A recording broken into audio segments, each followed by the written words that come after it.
J'ai écrit mon premier texte en 2005, une lecture qui a eu lieu en 2006, on m'a conseillé de faire une compagnie alors que... Bon. Donc j'ai fait une compagnie, mais en fait elle a commencé à vivre vraiment en 2008, avec le premier spectacle que j'ai monté, avec des gens que j'avais... Enfin des copains quoi, que j'avais rencontrés en classe libre à Florent. C'était l'Opéra du Dragon de Heiner Müller et on avait monté ça dans le cadre du festival des scènes d'été du Théâtre 13 et ensuite au festival Premier Pas au Théâtre du Soleil. Donc ça a été vraiment la première expérience. Et après j'ai écrit un deuxième texte qui a eu la bourse de Beaumarchais qui s'appelait Volati. Et là on est parti en 2011 à la maison du comédien Maria Casares dans Poitou.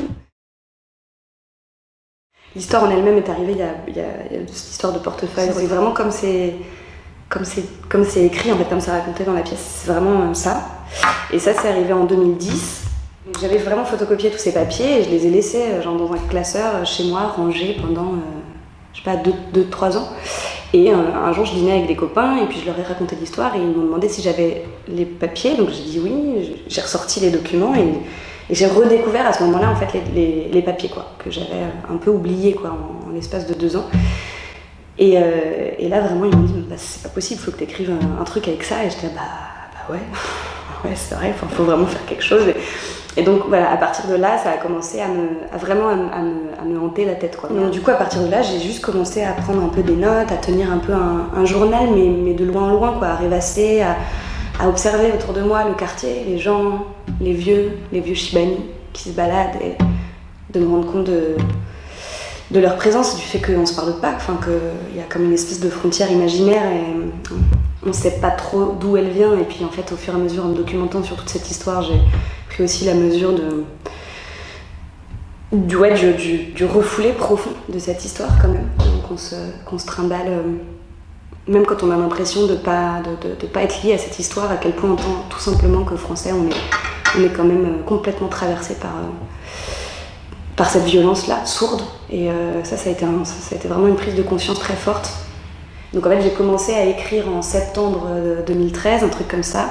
Je suis partie en Algérie en mai 2014. Et là, ça a encore été tout un autre virage, tout un moyen aussi de parler, de rencontrer ce pays, de rencontrer les gens.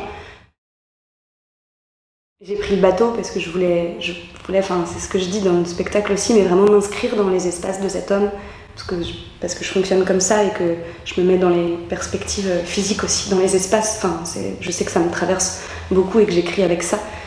Donc j'avais besoin de ça, j'avais besoin de voir les choses qu'il avait vues. J'ai rencontré plein de gens qui pouvaient lui ressembler, quoi, qui avaient des parcours de vie complètement chaotiques, complètement comme ça, suspendus entre deux rives, entre deux terres, entre deux histoires, entre 2 familles, 3 familles, et des gens avec un regard sur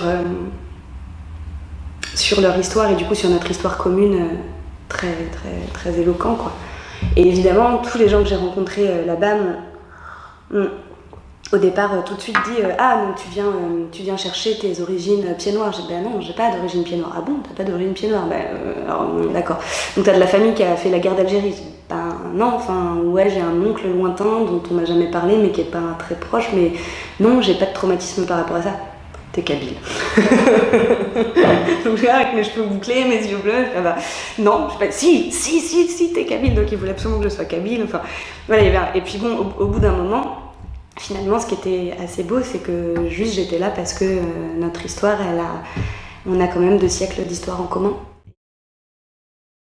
Sur la question des réfugiés, des migrations, des frontières, voilà. Ça traverse tout ce que j'écris, je sais pas pourquoi, mais je pense que c'est juste parce qu'on est là au XXIe siècle, c'est cette question-là qui se pose et qui va se poser de plus en plus fort et que pour l'instant, on a du mal à y trouver des réponses, quoi. C'est vraiment une étape, la loge, et on va le rejouer. Après, pour l'instant, mais je sais qu'on le rejouera. Et puis j'aimerais beaucoup qu'on aille en Algérie. C'est tout un défi, mais vraiment, je vais m'y atteler parce que ce serait hyper important. Je trouve que ça serait plein de sens. Castellucci, voilà, c'est super banal, mais c'est-à-dire que depuis que j'ai vu Inferno en 2010, donc c'est pas récent, au Palais des Papes et Purgatorio, et enfin, j'ai une admiration sans borne pour cet artiste, quoi. Et un coup de cœur de mon année, c'était aussi à la loge.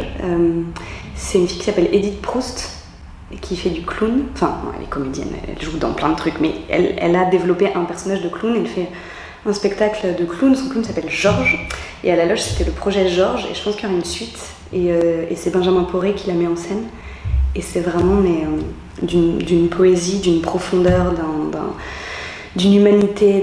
Enfin, elle est merveilleuse, quoi. J'ai l'impression que la parole se décomplexe. On est dans un moment très dangereux, il faut être très vigilant parce que j'ai vraiment l'impression que c'est comme si les loups sortaient assumaient d'être des loups, quoi. Une blues, je vais être très égoïste. Après-demain, c'est la dernière à la loge et je vais avoir un coup de blues. Parce que je suis très heureuse de ce qui se passe en ce moment sur ce spectacle, avec cette équipe, que c'est des gens que j'aime, que c'est des moments très intenses de vie, où on est les retours sont merveilleux, on est très entourés, les gens sont touchés, se sentent atteints justement par cette parole-là d'humanité et de voir un peu de voir un peu les choses à travers un autre angle et de recevoir cette histoire. Je sens aussi que les gens sont très bouleversés parce que, de manière plus ou moins confuse et plus ou moins inconsciente, ça nous ramène à des choses cruelles, en fait, cette histoire de l'Algérie, cette espèce qu'on le veuille ou non, comme dit Benjamin Stora, de membres amputés, là, et qu'on assume que plus ou moins ce passé colonial. Enfin, je sens qu'il y a des choses qui sont mises en chemin par ça, et je suis en fait contente que ça suscite ça, parce que c'est ça que je cherchais. Et après-demain, c'est fini, et je sais que je vais avoir un coup de blues. Mes 2 acteurs que j'ai rencontrés il n'y a pas longtemps. Le portefeuille. Tout a été quand même une suite de hasards complètement incroyables. Et en fait, là, justement, quand je réfléchis à où j'en suis avec ce spectacle, ce que ça génère, ce que ça suscite auprès des gens, et puis même pour moi, intimement et même professionnellement, je me dis, mais enfin, cette histoire de portefeuille, c'est complètement dingue. Le fait que ce soit arrivé dans ma boîte aux lettres, alors que j'écris du théâtre sur des thématiques de la double identité, des doubles cultures, des cultures multiples, de l'errance, du migrant, des migrations, de tout ça, le type, son portefeuille se retrouve dans ma boîte aux lettres. Ensuite, j'arrive devant la porte, je n'ai jamais revu qui que ce soit devant cette porte pendant des années, alors que je passe devant tous les jours, j'habite à côté. Le jour où je décide d'aller rendre ce portefeuille, il y a un mec qui lui ressemble en face. Enfin, ensuite de ça, dans le portefeuille, il y a ce truc de cette femme qui est pianiste, la musique, tous les noms. La meuf, elle habite Square Louis Gentil, l'assistante sociale s'appelle Madame Garing, le docteur s'appelle Monsieur Duclou. Non, mais enfin, on est même dans un truc complètement taré. Et ouais, je pense que c'est un... Je sais pas si c'est un coup de bol, mais c'est un coup du destin quand même. Ouais, mais j'ai pas envie d'en parler. Non, mais je reviens à Castellucci. Je trouve que ce que fait ce mec est hyper important. Et puis, c'est quelqu'un qui a des références extrêmement profondes et qui nous atteignent justement par l'incroyable rigueur et profondeur du travail qu'il a fait par rapport à ces références-là, qui sont des références très anciennes aussi, et pas que. Il est d'une érudition. L'action, nuit debout, je sais pas, agir, écrire, faire des choses, se réunir, parler, y aller, quoi. Essayer, même si on sait pas où ça va. Mes parents, ils ont fait mai 68, qu'est-ce qu'on garde de mai 68? Où est-ce qu'on en est? Qu'est-ce que c'est que ce truc complètement rétrograde où tout d'un coup on s'auto-censure en permanence où tout est, tout est propre, tout est aseptisé, tout est... Et en plus, on revient à un espèce de truc de c'est quoi nos racines, c'est quoi nos frontières, d'où on vient, d'où... J'aimerais bien écrire un roman un jour, voilà. Ouais. J'aimerais bien repartir en Algérie, quoi. Sur un coup de tête, là, comme ça. Ce serait qu'à Mère M vienne voir le spectacle. Parce que moi, j'avais des rêves comme ça, mais c'est pas arrivé. Pas encore.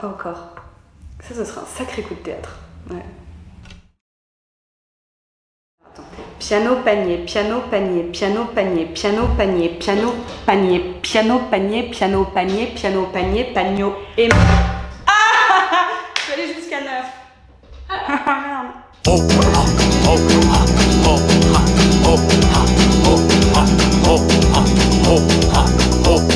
يسمع بدو بارتي يدبسوا على الكرسي شمنفور يخطيو لي راسي